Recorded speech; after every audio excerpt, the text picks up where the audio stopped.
Straight to the point. Now atong tagag-pagtagad mga higala, atong balikan ning atong mga isgutanan robotaga. Unya, na trauma na mga higala ning mga bata, ang mga teachers may higala apil og ka-trauma ining kalakiha. Kay kini ba ato mga teachers na ning kamot pud sa mga higala nga kini mga bata nga makakaton mga sukitig paminaw gitudloan nila sakto na sa eskwelahan. Unya daghang mga factors ron mahigala labi na kining internet nga medyo ang mga hasta mga teachers may galang kalisod na ganyan dakin. Di lalim sa mga teachers sad sa pagkakaroon. No? So mangitag pamaagi ang gobyerno nga matabangan kining mga teachers, matabangan mahigala mga ginikanan, ilaba kang sabutan mahigala bisa kining online games day kin nga kining mag kana bitaw magpinatyanay diha. Paminaw nako, estudyuhan siguro na asa man ipadayon ta ba ning aning klase sa game o di na. Kay do na may mga countries nga gibahan nila na mga inana. Kana mga Counter Strike o kini mahigalang mga games nga mga Roblox. Nga kana bitaw ikaw maoy murag nagdakag pusil nga mupatay ka diha. So kana estudyuhan ng mga dapita. Suportahan mahigala ang kuna ang government mohimog pamaagi. Ang atong Senado na busy pa man sa impeachments pagkakaron. Nangita sa pamaagi unsaon nga suportahan ning mga problema haron nga masudyuhan og malikay mahigala nga dunay mga insidente nga susama ani. Straight to the point. Si Auntie Claire mga higala lahi po iyang pamahayag. Muna nga mga teachers medyo nahiubos niya mga sukitig paminaw. Kay iya mahinong giingnan nga dunay mga teachers nga way mga mudo. Lagi talay kito katawa mahigala. Be atong paminaw tong pamahayag ni Auntie Claire kasamang names be. Sige ko no dong, asaman to dong. Kani. Mismo ang ibang mga guro ay lumalabag sa ganitong klase ng moralidad. Sila minsan ay nagtuturo sa kanilang mga estudyante kung papaano maging walang modo. Lalo-lalo na sa mga nakakatanda o sa mga ibang tao. Panahon na po, hindi lamang po ang gobyerno, lahat po tayo, especially pag nasa school. Kayo po ang magsilbing pangalawang guro sa ating mga kabataan. At Mano niya pamahayag nga mga teachers may gala nga unsa man ning kalakiha. Miingom hinon nga di mga teachers nga walay mga mudo, awa ko ni mga batas.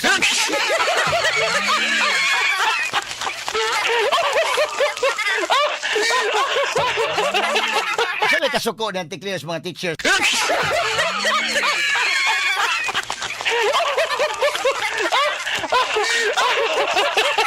Lagi tayo katawa mga sukitig paminaw, no? Pagka sunod ugma mahigala, gipangutana siya kay daghan na ubos niya. Wa gyapon mga ipasaylo, ha? Ni palusot lang gyapon istorya mga sukitig paminaw. Bebe ato balikan be sa may kwan. Kanang walang mudo dai but pasabot yung mga batasan. Wa ko ni mudo. Bebe ato balikan ko no names. mga nakakatanda o Sige daw. mismo ang ibang mga guro ay lumalabag sa ganitong klase ng moralidad. Sila minsan ay nagtuturo sa kanilang mga estudyante kung papaano maging walang modo. Lalo-lalo na sa mga nakakatanda o sa mga ibang tao.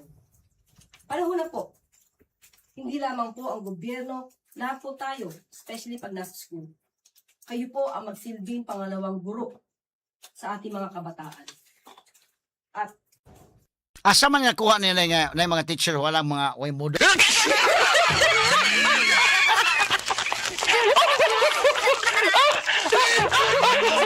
Baka ni mo simang na iya pamahayag mahigala. Iko ang reaction sa mga reporters unsa may unsa may statement sa palace ron tungod ining hitabo sa Buanga. Mga teachers may nang gikan ni uban way mga mudo.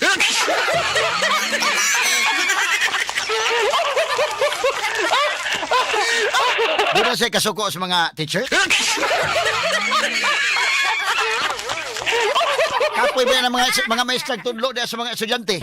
Kanya paghuman na mao pa niya ikastorya mga sugid paminaw. Isa ka to mga teachers sa Ateneo di Zamboanga. Pilti sa nang lubata inday oy.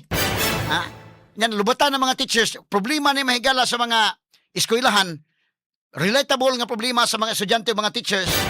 Sumaminaw gyud ka sa kay statement sa Malacañang, no?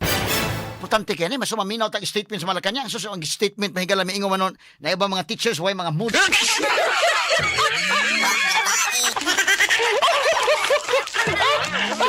ka kuno names eh. Gamay names.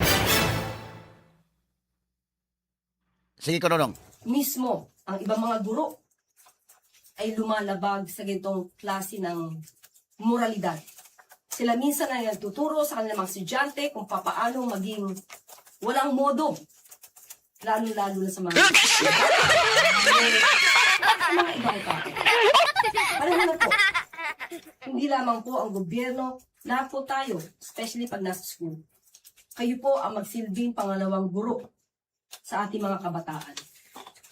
At Okay, so mo na yung unang pamahayag. Nya pagkahuman, pagkaugma, gikuhan sa reaction ng reporters, daghay na suko maestra ni mo, Auntie Claire. In-explain po siya, pag-explain po niya, wag po, palusot. Kaya ito paminahon dong, ito pagkaugma na. Asa man ito gahapon. Kani. Sige ko na be. Ito paminahon, mahigala, gamay lang. yung nangyari. So no apologies, Yusek. Ivan,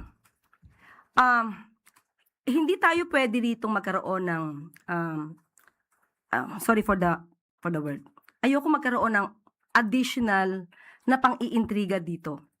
Dahil muli gusto kong linawin, naiintindihan ko po kung saan nanggagaling yung mga guro at wala po tayong sinabi na sila ang dapat sisihin.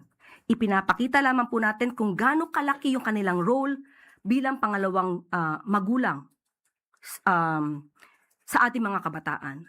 So ngayon, ipinakita ko kung bakit yun yung nasabi natin dahil totoo naman na mayroong mga guro na hindi nagsilbing maganda or modelo sa ating mga kabataan.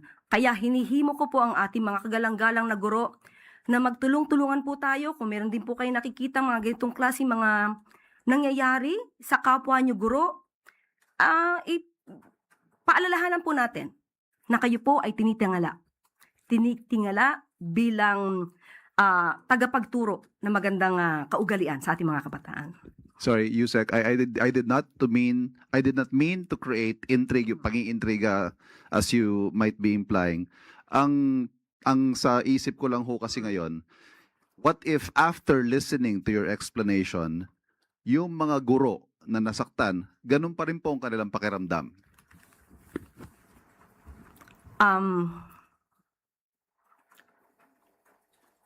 Iniisip ko, saan ba dapat nasabihin kong mali ako?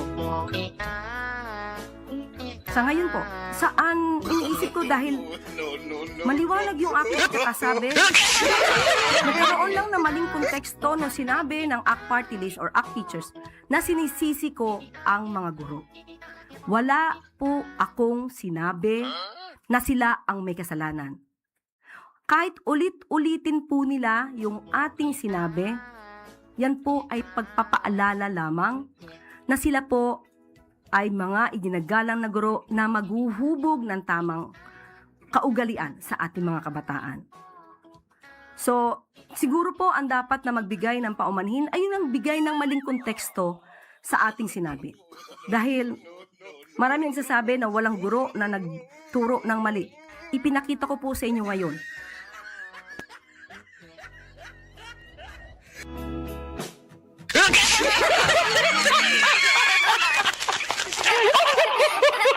Wag yun mag-apologize, Auntie Claire. Iya pang i-justify hinoonay, ha?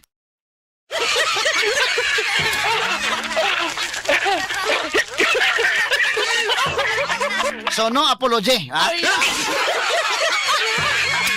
Kaya mga teachers may gala, hasta ang ACT, ang ACT Party List, ni-react sila. O ang mga teachers may gala nga nang react sa iyang pamahayag ni Auntie Claire, ha? Pag gahapon mga sukitig paminaw, morto yung sulti, nga kwan. Be, ato ko na ibalik gamay dong, be. So, no apologies. Ingon, reporter, why apology? Why pasaylo? Mga pagpangay pasaylo? Wag yun.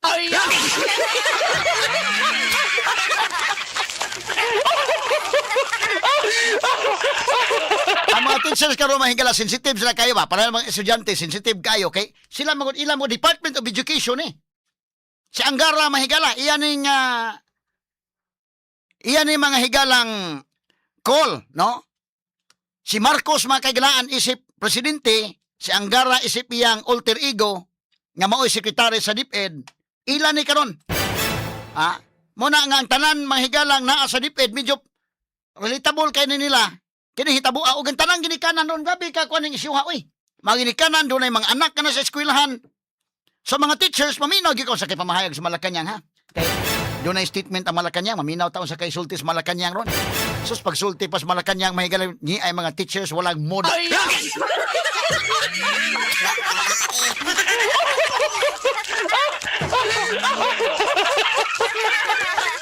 Pag sulti pa kagahapon kay doon na manghigalay press conference nga daghan na ubos nimo. Wa gyud siya. Iya pang i-justify hinunday nga tinuod basad nga naagi mga way modo. Wa na lang niya bawian na lang day ba? Ay na lang nagisguti ko mga na lang tagwa na lang. Ha? Mura ni si Auntie Claire mahigala kuan, ha?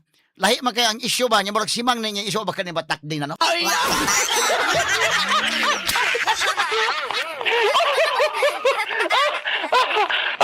Ay, compare ko ang iyang unang pamahayag dong. Mubo naman to yung unang pamahayag. Atong following day, kay kagahapon, unsa man kagahapon, Miyerkules. Okay. Ang kato pagka Martes. Martes mo ito preskon. Minaw tag sa iyang pamahayag sa Malacañang. Kani pag Martes niya, kagahapon, Miyerkules. Sige, Martes sabi, balik gamay. Okay, sige dong. Sila minsan ay nagtuturo sa kanilang mga estudyante kung papaano mismo ang ibang mga guro ay lumalabag sa ganitong klase ng moralidad. Sila minsan ay nagtuturo sa kanilang mga estudyante kung papaano maging walang modo, lalo-lalo na sa mga nakatatanda o sa mga ibang tao. Panahon na po, hindi lamang po ang gobyerno, lahat po tayo, especially pag nasa school. Kayo po ang magsilbing pangalawang guro sa ating mga kabataan. At Okay, mao na siya ang Martes. Aritas Miyerkules dong. Kay Martes mo to ihap, walang mudo. Pwede na pagka Miyerkules sa daghan na suko nimo mga maestra. Murag nahiubos sila sa usulti nimo. Pwede to moingon siya dai nga kanang mga ila kog dispensa sa ato mga nasakitan sa akong pamahayag kay basin og na-misunderstood nila. So kana lang. Sumura ba og kuan ba ang iyari tiwasan pa hinon niya mahigal. Hey, ibalik ko dong Nimswe, kini Nims. Sige ko dong. Mo na gahapon. yung nangyari. So no apologies, Yusek. Ivan, hindi tayo pwede rito magkaroon ng, sorry for the word. Ayoko magkaroon ng additional na pang-iintriga dito. Dahil, muli, gusto kong linawin, naiintindihan ko po kung saan nanggagaling yung mga guro, at wala po tayong sinabi na sila ang dapat sisihin. Ipinapakita lamang po natin kung gaano kalaki yung kanilang role bilang pangalawang magulang sa ating mga kabataan. So ngayon, ipinakita ko kung bakit yun yung nasabi natin dahil totoo naman na mayroong mga guro na hindi nagsilbing maganda. Sa ating mga kabataan. Kaya hindi Pause, mo po pause, ang pause. ating mga Pause. kagalanggan. Imbes kayo mga dahil totoo naman.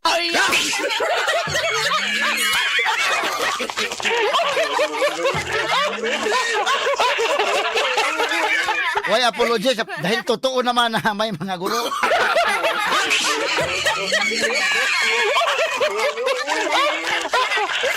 Para mo gamay na lang taday ba may pinangayo na sa dispensa na yun.